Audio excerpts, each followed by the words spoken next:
Life Audio. Hey everyone, welcome back to the How to Study the Bible podcast. I am your host, Nicole Eunice, and we have something a little bit different for you today. So we are in the holiday season. We're getting ready to round down the year. So we're going to be sharing a few different things with you. You guys have joined us from all around the world. Our community has grown so much. It's been so enjoyable, and I'm super grateful for your reviews, for passing on episodes to each other. So we decided we're going to post my sermons here as much as we can as well. So you're going to hear in just a moment a sermon I preached this month at Hill City Church here in Richmond, Virginia. It's about the power of invitation and the virtue of hospitality that we receive through Jesus. So I hope that you guys enjoy that. And hey, if you want to stay connected, one of the best ways that you can do that is by joining my email newsletter. It's totally free. And I just occasionally am going to send you devotionals, updates about places that I will be preaching or speaking, as well as my new book that comes out in March. So if you want to jump on that email newsletter, I would love to have you. You can find that at NicoleEunice.com/real talk. And that little link for you is in the bottom in the show notes too. So if you want to navigate on over to my website, I would love for you to join that newsletter, and I will see you there. I'll be posting a few Christmas reflections over the next few weeks. So I hope we can connect there, and I hope that you enjoy this sermon today on coming to the table.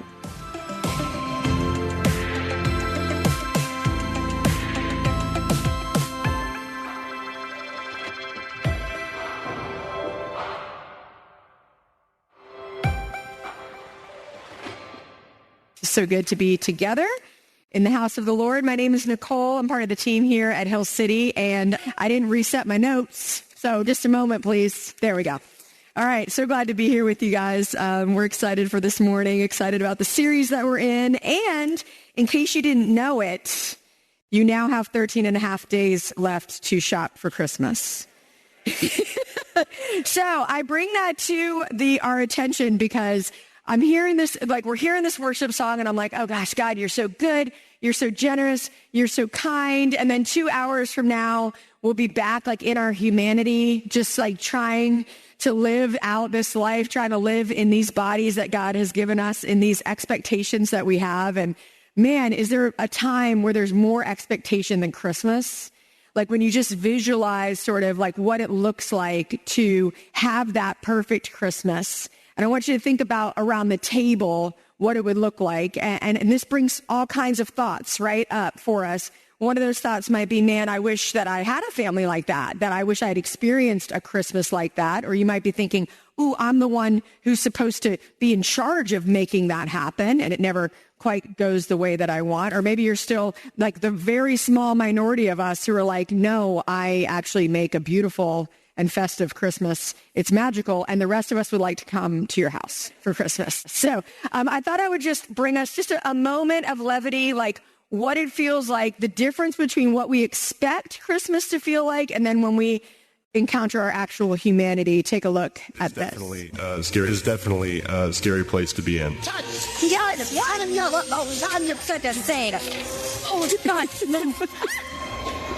What's the matter? It's shattered. The glass shattered. Sarah, be careful. No one's going to the hospital today, right? Are they brown or are they burnt? They're toasty. Don't let the wine go to waste. Let's go. I had no idea it'd be so hard trying to cut the avocado. And then I see this thing and I'm like, keep that or toss them. Check my eggs, see how they're doing, and the plastic is burning. They're still raw on the inside. Oh, dude, the egg grew up and it all broke. I'm gonna finally chop these. I've never used a knife like... Christine, up. Yeah. Take the knife guard off. There's the knife leak out of that. But God's your pride. Don't make a mess, sweet pie. Please don't make a mess. You know this bums me out, right? You got this cool disaster thing going on here, right? Yeah, I know. Turn your knife around. Turn your kniff around. Turn your knife around. Yeah, for a sharper cut or what? You want to cut something with the sharp end of the knife. This in here. She's putting cheese right in the toaster. Why is the toaster sideways? And it cooks the bread faster.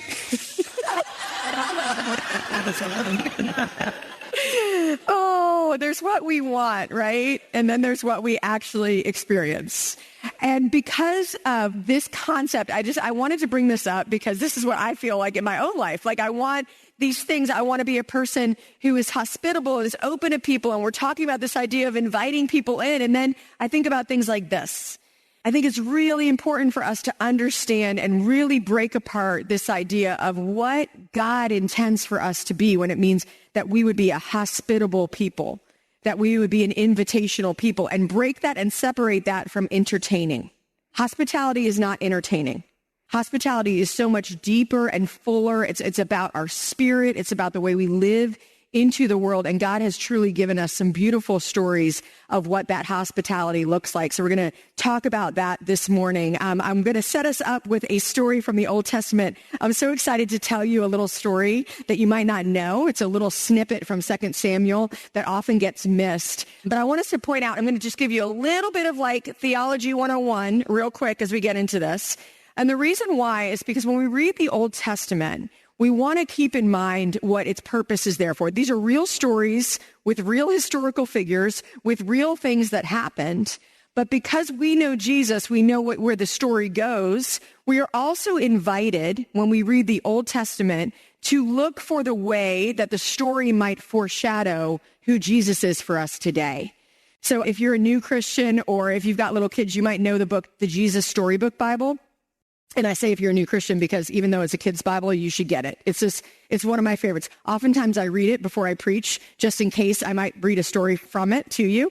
What it says on the Jesus Storybook Bible, the little tagline under it is every story whispers his name. And so as we read this story together from 2 Samuel, I want you to keep in mind that not only are we going to read a story about a historical thing that happened, but that our good and gracious God, who is outside of time, knew that the way he prompted King David to respond in this story would be something that we would be talking about today, that we would still be inspired today by this ancient story because of what it teaches us about who Jesus is for us and what it teaches us about how we are meant to show up in the world. So we're going to do that through 2 Samuel chapter 9. So a couple of things, just like some good to know things that we're going to get into as we check out this story. So this is a few good to knows about this idea that the person we're going to read about today, who's King David, that this guy, King David, is a foreshadowing of who Jesus would be. So here's a couple of things to know about David and Jesus. Number one, they're both descendants from the tribe of Judah. So David is named in the genealogy of Jesus. So when we read the story of Jesus' birth, you'll see that there's a list of names like where did Jesus come from? And David is in that lineage, so they're related. Second thing, Jesus is often referred to as the son of David in the New Testament. David was the best expression of a king that Israel had. Israel was never meant to have a king. God was meant to be their king. But of the kings, David sort of is this best expression. So when Jesus is often called the son of David as he teaches and moves through the world. Royal lineage, David was a king of Israel. And this Messiah who's coming was expected to be from the royal line of David. And so the New Testament presents Jesus as the fulfillment of this king, this line. I love this one, this idea of a good shepherd, that Jesus and David are connected as good shepherds. David was a shepherd before he was a king. David is also the one who wrote most of the Psalms. So you may know Psalm 23, the Lord is my shepherd. David started as a shepherd, and Jesus is often called the good shepherd. And you see stories where Jesus sort of refers to himself as that good shepherd. So we have that shepherd analogy. Victorious. David was known for his many victories. One you might know about is defeating Goliath early in his years. Jesus is also our ultimate victor over sin and death through his crucifixion and resurrection. And then there's this prophetic connection. David's writing these psalms. He writes all of these psalms, these poems. And what we see in these poems, inspired by the Holy Spirit, is that David wrote things that specifically happened to Jesus, that related to Jesus. So they're considered prophetic words about who Jesus, this Messiah, would be and what would happen to Jesus in his earthly life. So there's that prophetic connection as well. And this is my favorite one, this last one, this Davidic covenant. The idea here, this happens just 2 chapters before the story we're going to read, is the idea here is that David has sort of established himself and he's created safety in the kingdom. And he prays to God and says, God, I have this beautiful palace and you have nothing. I want to build you a temple. And in the back and forth there that we're not going to get into today, God says to David, I will establish your line forever. Your kingdom will have no end. Well, if you've watched Game of Thrones, you know every kingdom has an end, right? So the idea that David's kingdom, this David, this human who was going to live and die, would have no end did not come true, was not fulfilled except in Jesus. So when we read stories of David, we are invited to look and see what does this foreshadow about who Jesus, our King, would be. So I want you guys to keep that in mind as we get into today's story. You ready? Did I give you enough of a lead up? Ready? Okay, here we go. 2 Samuel 9. I'm going to read you guys in the Message version just to make it easier to kind of hear the story. So one day, David, so this is David has established his kingdom. Things are safe. One day, David asked, is there anyone left of Saul's family? If so, I'd like to show him some kindness in honor of Jonathan.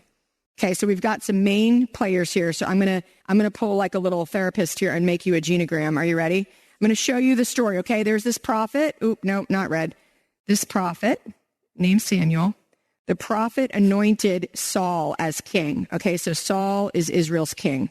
And Saul fails at his duties as king, and so that anointing is removed. When that anointing is removed, David is now anointed king. David is not related to Saul. So this is like an outsider anointing. This is early on in David's years. He's anointed as king, but can you imagine Saul, no-go, does not like that this happens. And we see all through scripture this long period of time where David's on the run. Saul is trying to kill him. There's a lot of that in 2 Samuel. And this is a lot of the times where David was writing these Psalms about being in danger, about God being his fortress. Eventually, Saul is removed and David does become king, but there is no love here between Saul and David. Now, the plot thickens. Saul has some children. One of those children is Jonathan. You heard him mentioned in the story. So his son is Jonathan. Well, Jonathan and David are tight. They have a strong relationship through their young years, so much so that at one point, Jonathan even warns David that Saul is after him and that Saul wants to kill him.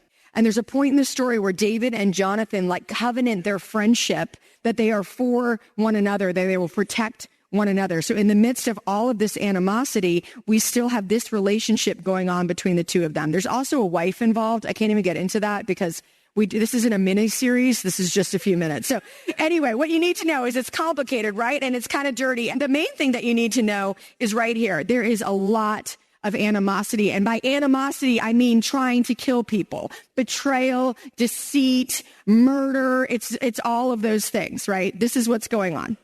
So now when we get into the story and we hear David saying, who can I show kindness to in Jonathan's family? We really are actually talking about his enemy family. Okay, got it? Yeah, here we go.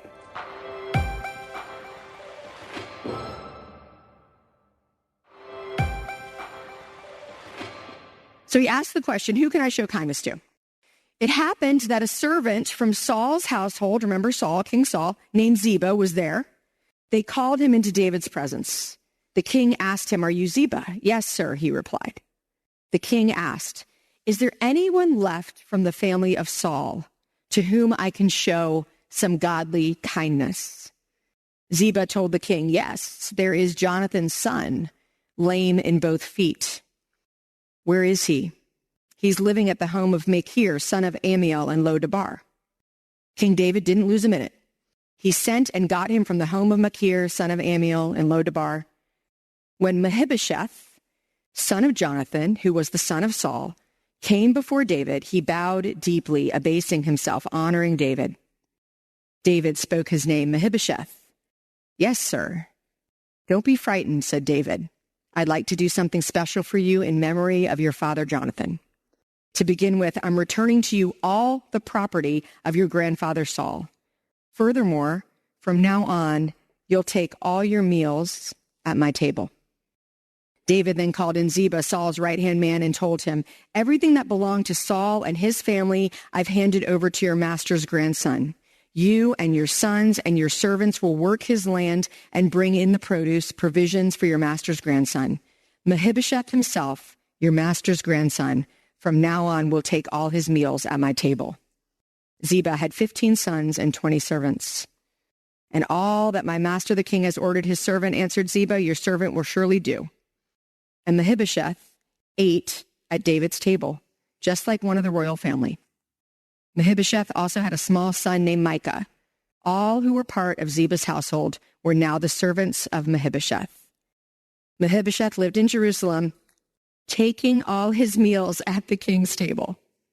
He was lame in both feet. 4 times, actually, I said 3 in the last service, 4 times in this story, it tells us that Mephibosheth was invited to eat at the king's table. 2 times, it tells us that Mephibosheth was disabled. Now, back in the story, a few chapters back, we actually learned that in fleeing from being killed, because again, Game of Thrones, it was normal when the king left his throne, it would be normal to kill everybody in the family so that nobody can claim or try to make a coup on the throne. So in fleeing from that, this nanny was holding Mephibosheth. He was 5 years old, and there was an accident, and that's why he was disabled. And we know from the story that obviously he was far away and sort of put away in some ways into this other household. And we hear in this story over and over again, now he will eat at my table. So I want to talk about what's going on here at the table and what happens here when David comes onto the scene and what he does. And this is sort of our main point here.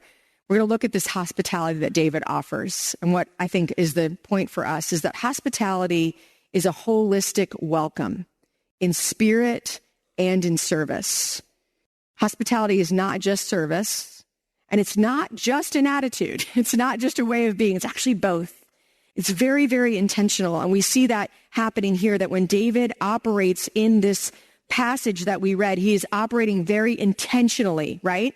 So we know in the story, there's this previous commitment that he's made to his friend Jonathan.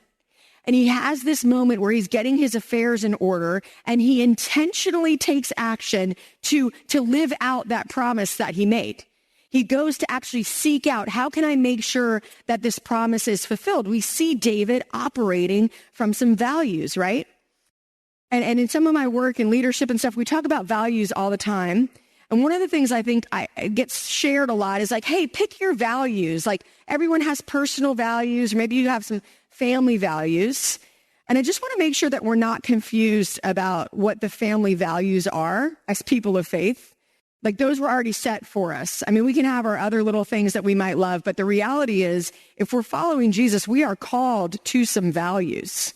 And one of those values that has nothing to do with your personality or your temperament or your ability to set a great table is your hospitality. That actually this spirit of welcome in our spirit and in our service is what we're called to do. And we see David doing that. He sort of intentionally reaches out to say, what can I do to extend kindness? What could I do to see, is there anything I can do for this person that I loved who is not with him anymore? Like, is there anything I can do for this family? David is intentional. When it comes to our faith, we don't have to be confused about what God values, but we do have to be committed to practicing what God actually values. I love this picture here. Anyone got a guess? There's only one answer. Who do you think this is? You got it. Oh my gosh, we went from the Old Testament to the New and you went with me. You got it right. That's the answer. This is Jesus. This is a piece of art sort of depicting Jesus feeding the 5,000. And if you remember that story in the New Testament, Jesus comes off of this boat and he starts to teach and to heal people, and the day stretches longer and longer. And the disciples say to Jesus, send all these people away because they have to eat. And Jesus is intentional with his hospitality. And he says, no, we'll feed them. There's this action that comes out of the value of hospitality that actually does impact our everyday life. It does make us different, and it's not entertaining. It's a way of being in the world that says, I am here to be a welcoming spirit and to bring a welcoming service to the way that I live my life.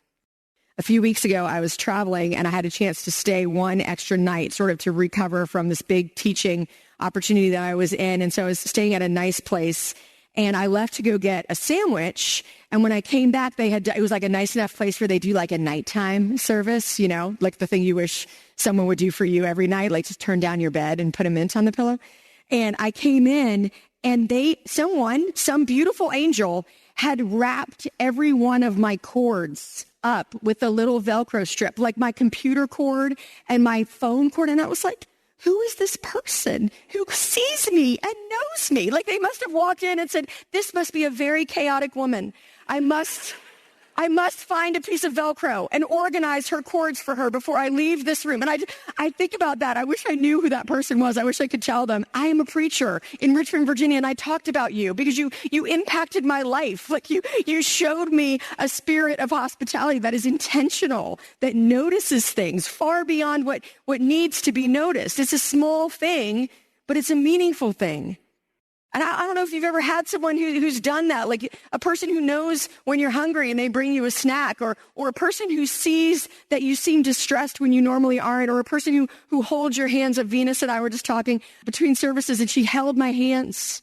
And like those intentional acts of saying, I am here with you, I am present with you, I see you, that is hospitality. That is not entertaining. And it's a beautiful part of what God calls us to. David was intentional and Jesus is intentional. Secondly, hospitality is gracious. I know you guys have heard me say this over and over again if you've been at Hill City, because it's just like the best word in the Old Testament. It keeps showing up. And this word that shows up again in this same passage, when David says, who can I extend kindness to? That Hebrew word is hesed. That word means grace. H-E-S-E-D, hesed. The reason why hesed is such an amazing word when it shows up is because the word signifies, I'm going to extend a family relationship to you where there is no family relationship. I'm going to act as if you are in my family, even when you are not in my family. And when I think about the word hesed and sort of where it appears in our culture, it would be the time if you have ever said, I felt right at home. Have you ever visited someone and you're in their home and you're like, I felt right at home. Like I felt like part of the family. That's hesed. Something was extended in that person's presence and grace that actually felt to you like you were part of the family. And when David says this about Mephibosheth, he offers the same word. He says, I want to extend hesed to these members of the family. The second part of this gracious hospitality that we see in King David is that he scorns shame. To have a disability at that time, and let's be honest, still today, likely meant some social shame. It usually meant spending considerable financial resources on healers or priests who really couldn't help.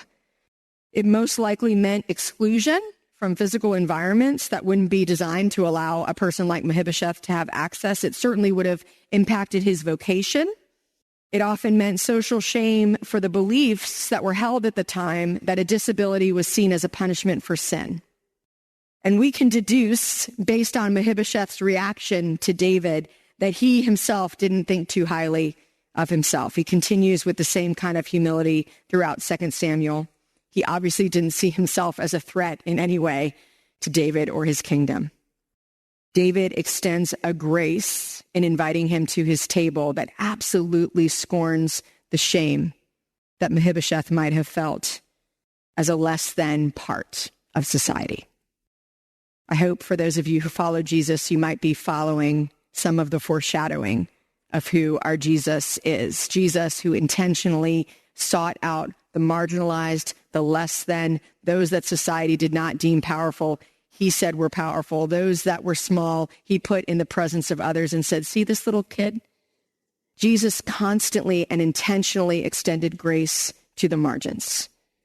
Hospitality is generous.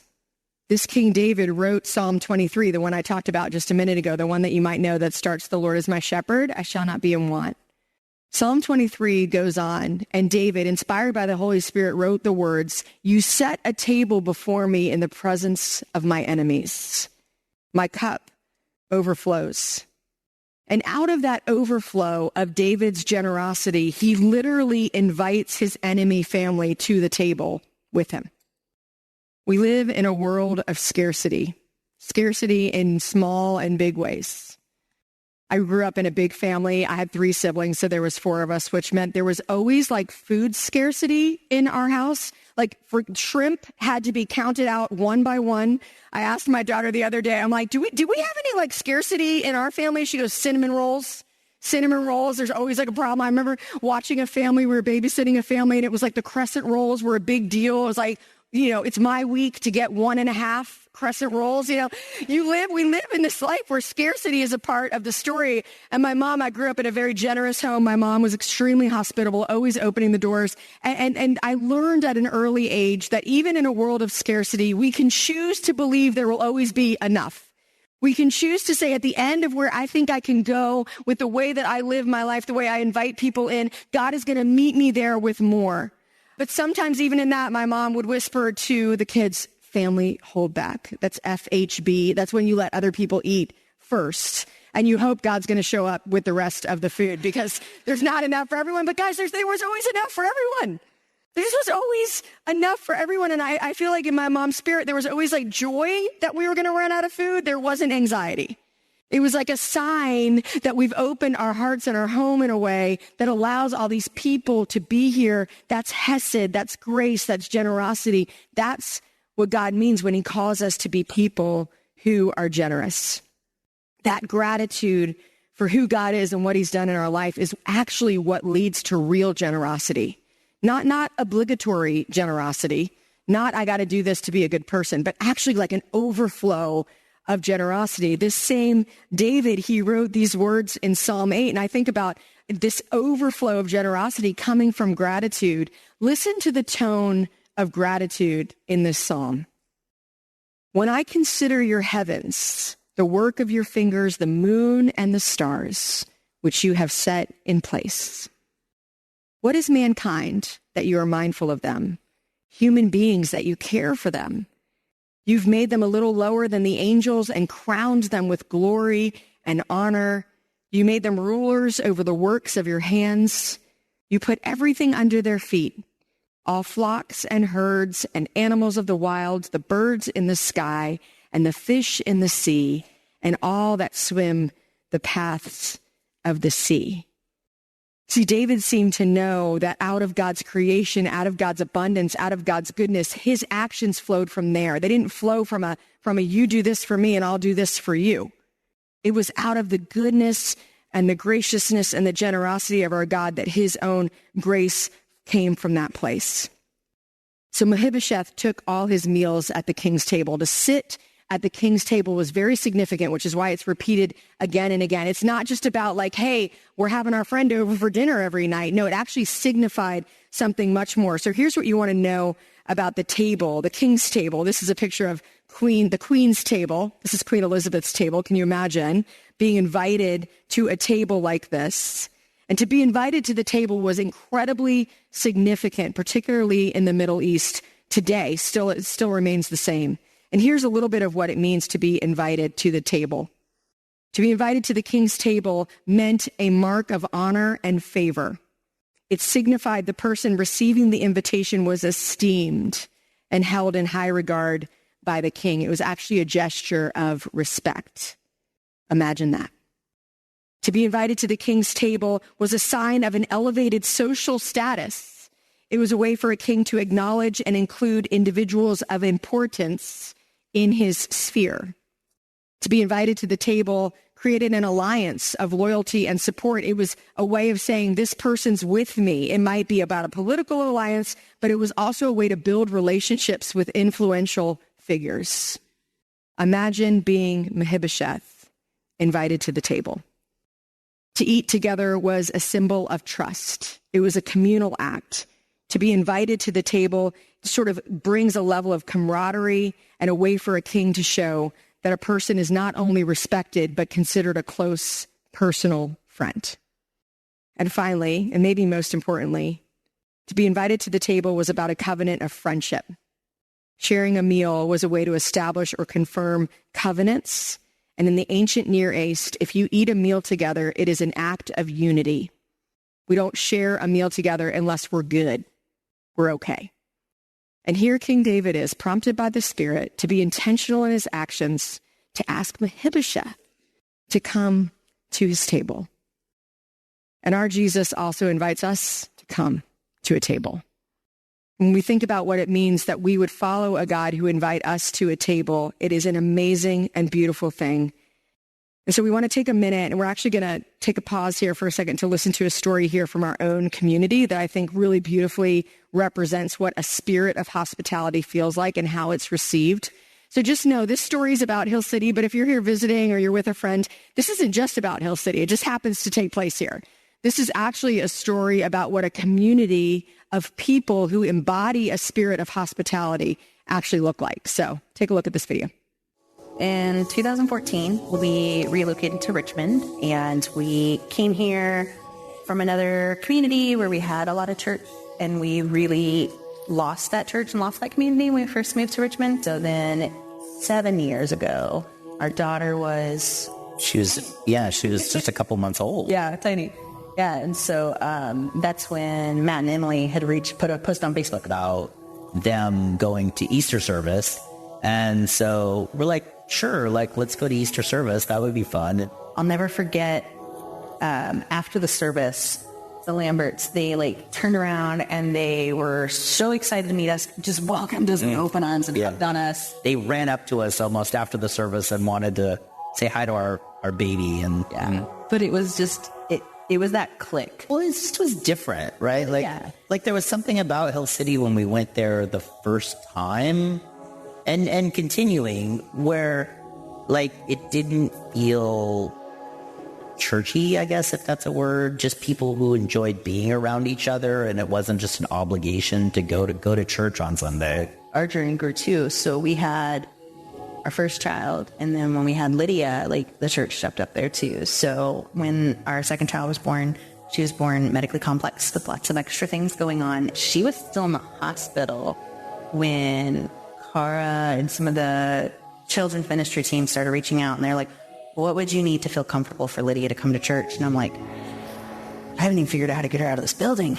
And within a week, I got an email that was like, we have so-and-so who's trained for the trach, and they've got us the Ambu bag. It's hanging in the nursery. And I'm just like, okay, I don't know how we're going to get home, but I know that she's welcomed here. We had a very hard period of our lives where Lydia was alive for 3 years and then passed away suddenly 2 years ago. And when that happened, we, followed the ambulance to the hospital, and then we're in the hospital and they pronounced her dead.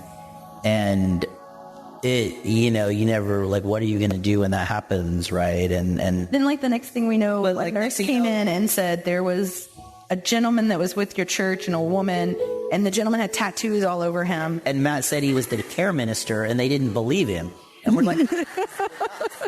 So they came back and were just amazing from that moment, like, on. I mean, how many times did Matt sit with us at the house after Lydia passed? Came by and just asked all the right questions to help us figure out what we wanted to do and help navigate different aspects of all of it. And so we always knew, like, we had that community. We had those people behind us. That period of life is fuzzy for me. Like, it's trauma, right? It's hard. And I just, the strong memories I have of are the people that helped us get through that period in our lives, and what they were so selfless. Like, that the people didn't really care. They just wanted to help, right? And Hill City showed up, and Lydia was celebrating. Yeah. And it was laughter, and like Finley talks about, like, Lydia's celebration was full of fun, and Lydia's light shines on.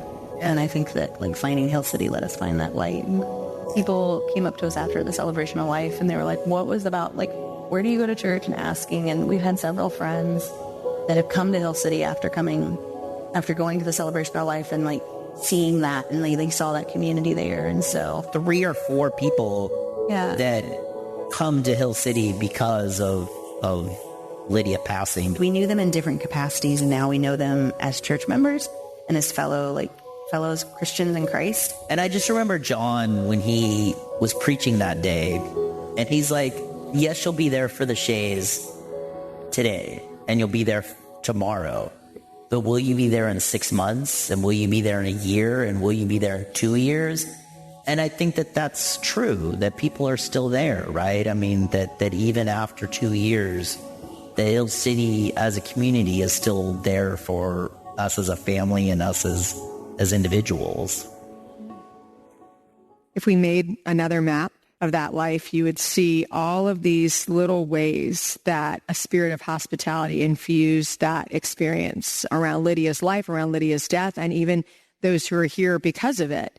And not every part of the story is this deep part of the story. The story has to start with a front door. Like, that's what hospitality looks like. There still is always a front door that has to be open. So I want to give you guys kind of 3 takeaways in this 13 and a half days up until Christmas that you might just place on yourself as I want to move into a slightly uncomfortable place with the way that I live out a spirit of hospitality. So let's follow right in the line of kind of David's story. The first one is to be intentional, but start small.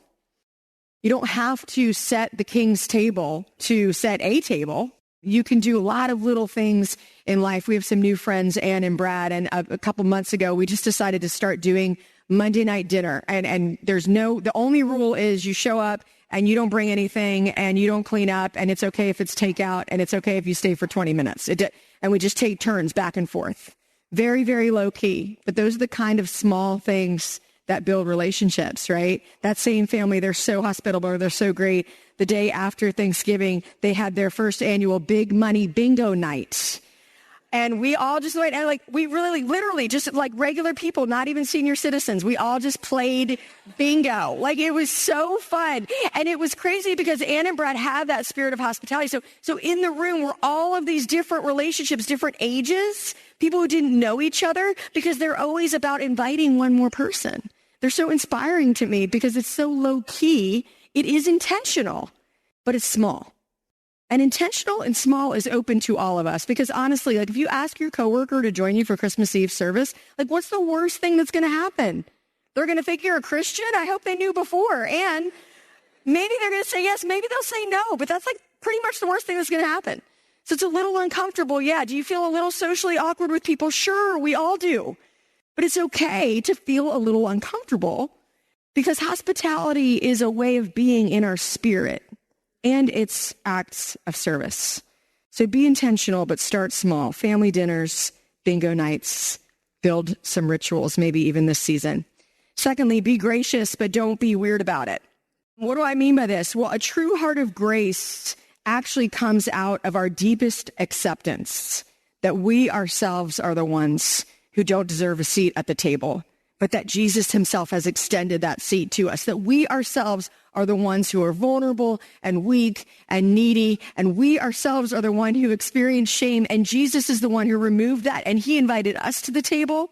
So we certainly want to create space for others at that same table. A true heart of grace doesn't come out of obligation.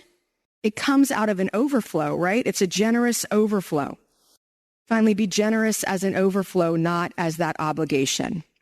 Giving is about offering yourself. It's your smile. It's your presence. It's your attention. It's those small acts that can lead to great things. It's that front door that we open. I was with another family from Hill City this week, Emmett, and I was asking Emmett how he met his wife, Courtney, and he said he met her at a deer meat cooking competition. Should I say it again? A deer meat cooking competition where Emmett was there. Emmett was invited, and Courtney was invited to be part of the family. And that part of the family actually created a family. That's a part. And yes, there's someone for everyone. That's what I feel like at the end of the story. I love it. I'm was it good? I don't know. But we love out of that place. We love out of this gracious overflow. It's that ability to believe, you know what? The world says that this is a world of scarcity, but God says he is a God of generosity. Which means that if I'm just going to extend myself just a little bit, I'm going to be a little bit uncomfortable. I'm going to go a little beyond what I think I can handle emotionally or with my time or with my financial resources, that God's going to do something with that, because that's who God is. And that's what God's calling us to do. We don't have to be confused about what values we're supposed to have as followers of Jesus. He has made it so clear that he's given us the spirit of hospitality to live into. Our spirit of hospitality looks like the way we listen to people. It looks like the way we look people in the eye. Spirit of hospitality is a state of being. It's not, I'll say for one more time, it's not entertaining. It's a state of being, and it's an invitation that all of us are invited into. It's a place of such richness and depth and connection in life. But it starts with one invite, with one bingo night, with one family dinner, with one pushing yourself a little bit out of your comfort zone that often creates the beginning of something beautiful. King David foreshadowed who Jesus would be. We're going to take communion in just a moment. If you don't have a little communion cup, you can just raise your hand and we'll come bring you a cup. We'll take a minute, but I want to connect with you guys about what Jesus did at the table. Because we just heard a story about a king who made a seat at the table for Mephibosheth. But we serve a king named Jesus. King David wanted to fulfill his promises to Saul's family, but Jesus left his place in heaven to fulfill God's promises to us, to love and to rescue us. King David extended grace to Mephibosheth. Jesus extends grace to all who call on his name. King David made a place at his table. He extended friendship. He scorned shame. He made the statement, this guy is with me. And Jesus sets a table for all of us. Jesus came as a baby in the flesh. He walked around this world. He knows what it's like to feel hungry, to feel thirsty. He didn't sit with the best in the world and the best that the world has to offer. Instead, he made place at his table for the overlooked, the weary, the socially unacceptable. He went far beyond what King David could ever do, because he gives us a seat at the honor at his table. And in doing so, he takes away our shame. He actually takes our seat for us. He takes that seat of shame and he takes it away and he gives us his seat instead. That's what he did with his disciples at the table. When Jesus came to the table where communion began, he actually had his friends around him. It was a little bit of a confusing time. Jesus was about to go to the cross, but they were sitting at a meal. They may not have even known that they were sitting at the king's table. They were sitting with King Jesus at the table. And in that place, if you want to turn your little cup over, there's going to be a little piece of bread under there, gluten-free, so that we're all invited. You've got your little piece at the table.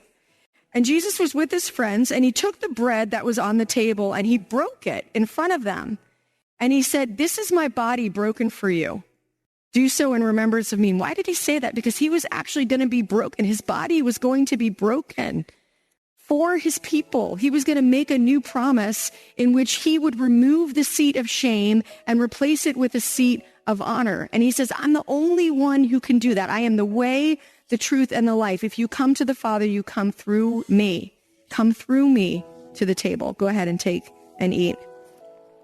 And then Jesus took the cup on the table. And he held the cup and he said, this cup is a new covenant made in my blood for you. Do this in remembrance of me. What Jesus was saying is there's a new way to live and love. And the only thing that you can do at this table is come to it. I'm going to do all the rest. And when we come to that table, we scorn that shame and we say, yes, Jesus, we want your life for our life. Take and drink. When we drink of the cup, we celebrate these truths. How to Study the Bible with Nicole Eunice is a production of Life Audio and Salem Media. If you like what you heard today, please take a second to rate and review the podcast in your favorite podcast app so that more listeners like you can find the show. For more faith-filled, inspirational podcasts, visit us at lifeaudio.com.